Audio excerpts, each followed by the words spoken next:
Amis des Nextions, bonjour. Je vous ai fait il y a quelque temps une première vidéo pour une sorte de petit tuto sur ces petits écrans tactiles là qui sont assez sympas. Et voilà, bon bah ce soir, tiens, vite fait, je vous fais, on va dire, un peu la deuxième partie où on va voir quelques nouvelles notions. Alors, regardons cela. Pour ce nouveau tuto consacré aux Nextions, aujourd'hui, on va voir un petit peu d'autres choses en fait. Alors, on va toujours pas travailler avec le module final, mais on va voir des nouvelles notions un petit peu, en particulier la notion de page, la notion de timer, enfin voilà, différentes choses. Alors, je pars du principe que vous avez déjà regardé la vidéo d'avant, donc je répète pas. Et on va ici partir donc sur un système où déjà ce que je vous propose de faire là, c'est justement de regarder deux pages. Alors, on va déjà faire une première page. On va dire que c'est une page d'affichage de bienvenue. Voilà, on va dire que vous savez quand on allume quelque chose, des fois ça affiche le logo avant de passer au menu principal. Alors, les pages, on les définit ici. Alors, on peut leur donner des noms. Par exemple, la première, je vais l'appeler Startup. Voilà.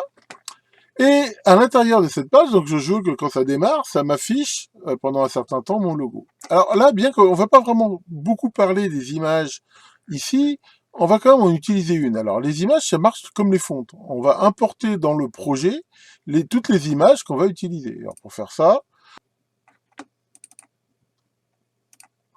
donc ici, voilà, là, ça montre ma bibliothèque d'images.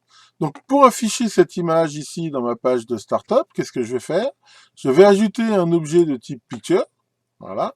Et dans cet objet de type picture, ici en double-cliquant, je vais choisir parmi les images disponibles celle que je veux rajouter. Et voilà. Maintenant, comme d'habitude, on l'a vu pour tous les objets, je peux le positionner ici et j'ai ici mon image. Voilà, je peux choisir aussi au niveau de ma page un fond différent. Donc là, par exemple, je vais choisir un fond noir ici. Voilà, comme ça fera quelque chose, on va dire, un peu plus beau. Et voilà, quand mon système démarre, je veux que ça aille sur cette page. Ensuite, je vais faire une deuxième page qui va être, on va dire, ma page, par exemple, principale. Donc pour faire ça ici, je vais créer, ici, en cliquant le petit icône Add dans le bloc page et une nouvelle page. Et je vais lui donner un nom. Je vais l'appeler Main. Voilà, pour page principale. Donc ici, j'ai la page de Startup et la page de Main. Qu'est-ce que je veux faire, en fait? Je veux que quand ça démarre, eh ben, ça aille, au bout d'un certain temps, sur la page Main. Ici, hein, je peux déjà, comme je vous l'avais montré, ici, à tout moment, faire un debug. Ici, si je fais un debug, bah voilà, j'arrive sur ma page principale, puis il se passe rien, hein, comme on le voit ici. C'est normal, il n'y a aucune commande, il n'y a aucune raison au système de changer de page. Donc j'ai justement ma page ici de startup. Donc pour faire ça, on va voir une nouvelle notion qui est assez intéressante, c'est la notion de timer. En fait, dans le système Nextion, ici, on voit tous les objets qu'on peut rajouter. Alors, il y a des objets graphiques, mais il y a aussi des objets qui sont, ici, on veut le voir, là, des variables, des timers. Donc ici, je vais rajouter un nouveau timer, voilà, et je vais l'appeler de la même façon que d'habitude, ST pour startup, par exemple. Ici, on voit tous les combien il va générer un event. Hein, donc là, c'est en millisecondes. Donc moi, je vais afficher ma page de startup pendant une seconde, donc ça fait 1000 millisecondes. Et ici, on va dire, qu'est-ce qu'il fait ce timer quand il est déclenché? Ce que je vais lui dire, c'est d'afficher la page, voilà, et quelle page je vais afficher? Eh ben, la page main. Et voilà. Donc ici, je lance, hein, ici, on voit des bugs. On voit que mon écran ici, il démarre, et toc, au bout d'une seconde, il passe bien sur la page principale. Alors maintenant, si on va ici, dans la page principale, qu'est-ce qu'on va pouvoir voir comme autre notion? Alors là, on va avoir une nouvelle notion. Hein. Alors, à la limite, je suis parti pour avoir un fond noir, donc on va garder ici un fond noir. On va dire que c'est le style de mon design. Je peux y mettre un titre, hein, tout simplement. Ça, on l'a déjà vu. Hein. On voit que c'est très très simple ici d'y mettre un simple texte. Voilà. Hein, je rappelle que là, voilà, mon texte ici, je vais le mettre en jaune et le fond est noir et le texte ici vaut main ou menu par exemple. Tiens.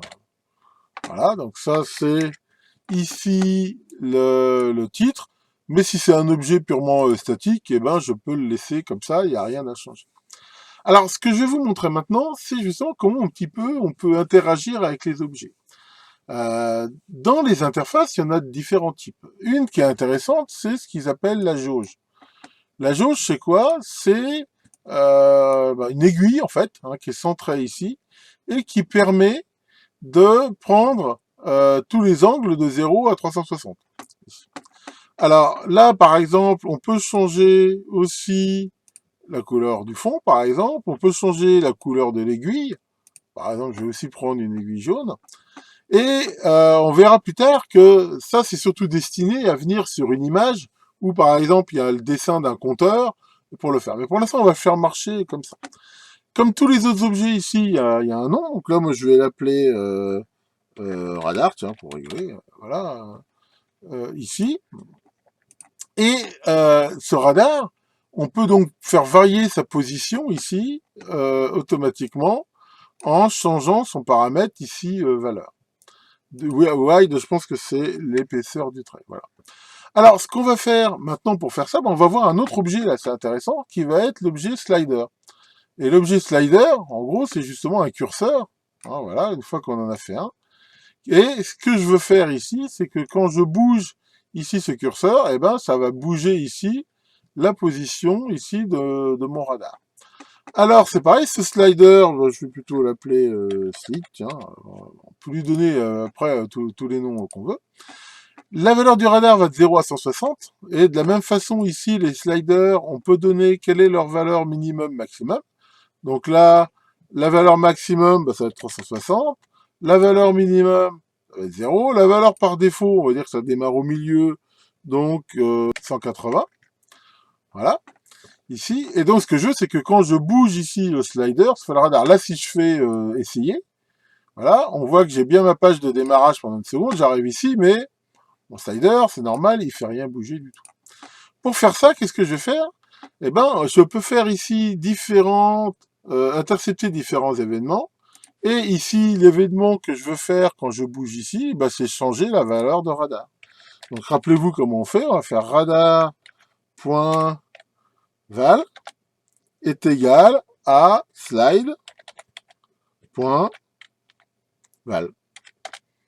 Et voilà. Si je fais ça maintenant, si je fais ici essayer, après, voilà mon démarrage, on voit bien que quand je bouge ici mon radar, mon slider, ça fait bien bouger le radar. Alors par contre, on voit qu'il y a un petit bug dans mon design là.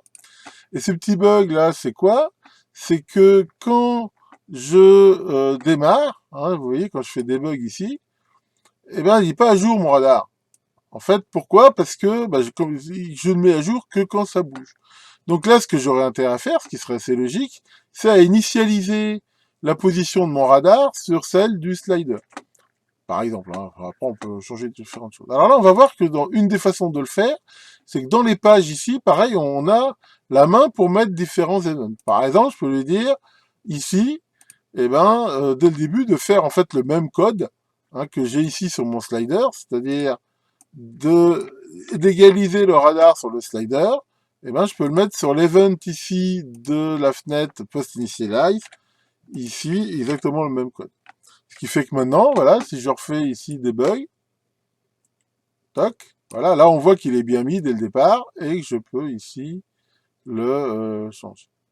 Voilà, ici où on voit une possibilité hein, très simple de faire ça. Alors encore une fois, après, hein, comme je l'ai dit dans la première vidéo, là j'ai un système qui est complètement autonome, à voir après comment on va justement pouvoir interfacer ça avec le système autre. Pour l'instant, on va pas trop s'en occuper, on va voir ça. Alors pourquoi ça m'intéresse? Parce que, je peux déjà vous le dire, le premier projet que je veux faire avec ce truc-là, c'est quelque chose que j'ai envie de faire depuis très très longtemps. C'est un petit système pour piloter ma table circulaire. Hein, je vais y mettre un moteur pas à pas à la place de la manuelle et faire plein de systèmes ici pour piloter. Et ça peut être intéressant parce que ça permettrait de visualiser justement la position. On va voir une autre possibilité justement. Hein, voilà, on va mettre un objet ici de type dual state button. Hein, c'est une sorte de, on va dire, de checkbox hein, quelque part. Et là, pareil, on va pouvoir changer différentes choses. C'est-à-dire que si je mets simplement ce bouton là, il s'appelle BT0. Voilà, on voit que quand je fais debug, tac, voilà. Quand je clique dessus, bah, et un coup il se clique, hein, c'est un bouton autogame. Mais moi, ce que je voudrais, par exemple, c'est changer son texte quand je clique dessus.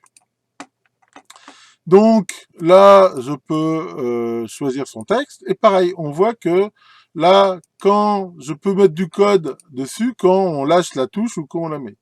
Et ici, une des façons de le faire, hein, le bouton, il s'appelle BT0, bah, c'est de faire que, par exemple, quand il n'est pas actif, en fait, son texte, ça va être off, par exemple. Voilà. Et quand il est actif, je vais le mettre à on. Donc ici, je vais pouvoir faire un code du style. Donc ici, il me fait une erreur de compilation, hein. Donc là, par contre, voilà, quand on a attendu un petit peu, on voit que dans l'instruction, ici, il charge la doc. Et bah voilà, il suffit d'aller voir où est l'erreur, hein, pourquoi je me trompe ici. Et on voit que le if, ouais, c'est ça, c'est qu'en fait, il faut le mettre entre parenthèses, je me fais toujours avoir, et sans espaces. Bon, la syntaxe est un petit peu chatouilleuse. On voit qu'on a bien le truc, et que maintenant, voilà, on voit bien que quand ici, je clique, et ben, le texte, ici, change. Bon, et pour info, on peut aussi, bien sûr, changer la couleur aussi du bouton.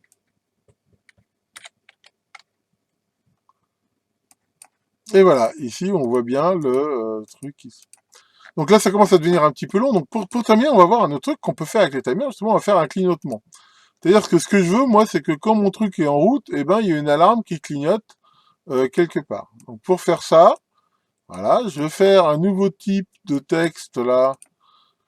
Voilà, je vais l'appeler warning. Voilà, war par exemple. Et ce texte ici, lui, c'est une alarme. Donc le texte c'est warning.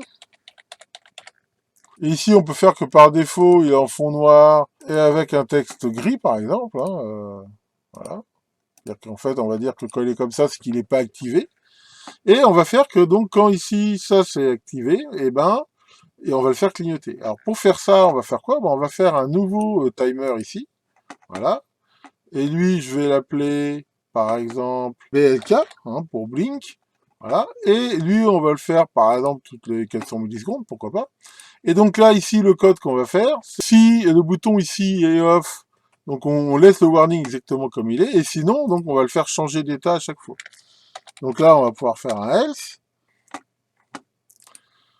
Donc voilà ce timer. Donc là, on va pouvoir faire le test final. Hein. Donc on voit que quand je démarre, il y a bien mon écran pendant une seconde. Ici, j'ai toujours la possibilité de piloter ici mon angle, et que quand mon bouton est en route, voilà, on voit que le warning clignote.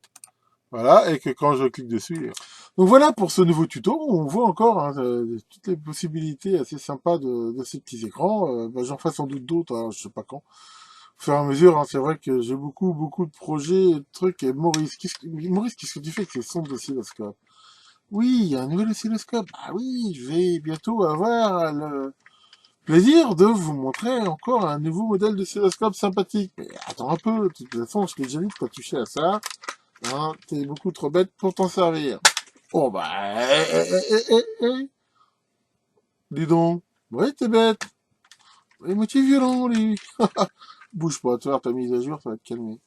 Bon, allez, on va s'arrêter là pour aujourd'hui. Que le grand démon du code vous évite les bugs sur les Nextions et à très bientôt pour de nouvelles vidéos.